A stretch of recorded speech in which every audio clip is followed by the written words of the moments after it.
ಎಲ್ಲ ಬಸವಗೋಪಾಲ್ ಮಠದ ಸದ್ಭಕ್ತರಿಗೆ ನಮಸ್ಕಾರಗಳು. ಇವತ್ತು ನಾವು ಈ ಪತ್ರಿಕಾಗೋಷ್ಠಿ ಮಾಡೋದು ಉದ್ದೇಶ ಏನಂದ್ರ, ಗಾಳಿ ಸುದ್ದಿ ನಮ್ಮ ಭಕ್ತರಿಗೆ ಹರಡಾತಾವು. ಅದಕ್ಕಾಗಿ ಎಲ್ಲಾ ಭಕ್ತಾದಿಗಳು ಯಾವ್ದ ಅಲ್ಲಸಲ್ಲದ ವ್ಯಕ್ತಿಗಳಿಂದ ಯಾವ್ದ ಗಾಳಿ ಸುದ್ದಿ ಬಂದ್ರು ನಂಬಬಾರದು. ಯಾವ್ದ ಕಾರಣಕ್ಕೂ ಆ ದೇವರ ಏನ ಆಸ್ತಿ ಐತಿ, ಆ ಭಗವಂತಂದ ಏನ ಹಣ ಐತಿ, ಅದು ಸತ್ಕಾರ್ಯಕ್ಕೆ ಸಲ್ಲಬೇಕು. ಅದ ರೀತಿ ನಾವು ಎಲ್ಲ ಸಹೋದರರು ಕೂಡಿ ಆ ಭಕ್ತರ ಮಾರ್ಗದರ್ಶನದಾಗ ಆ ಅಪ್ಪಾಜಿ ಹೆಂಗ್ ನಡ್ಸ್ಕೊಂಡ್ ಬಂದಾರು ಅದ ರೀತಿಯಾಗಿ ಎಲ್ಲಾರು ನಿಮ್ಮ ಮಾರ್ಗದರ್ಶನದಲ್ಲಿ ನಾವು ನಡ್ಸ್ಕೊಂಡು ಹೋಗ್ತೇವೆ ಅಂತ ಹೇಳಿ ಎಲ್ಲರಿಗೂ ನಮಸ್ಕಾರ.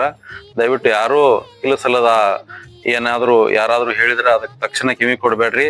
ದಯವಿಟ್ಟು ಒಂದ್ಸಲ ಆದ್ರೂ ನಮ್ಮನ್ನ ಕೇಳ್ಕೊಂಡ್ ಅಥವಾ ನಮ್ಮ ಜೊತೆ ಮಾತಾಡ್ಕೊಂಡ್ ಮುಂದಿನ ತಾವು ಮಾರ್ಗವನ್ನ ಮಾಡ್ಬೇಕು.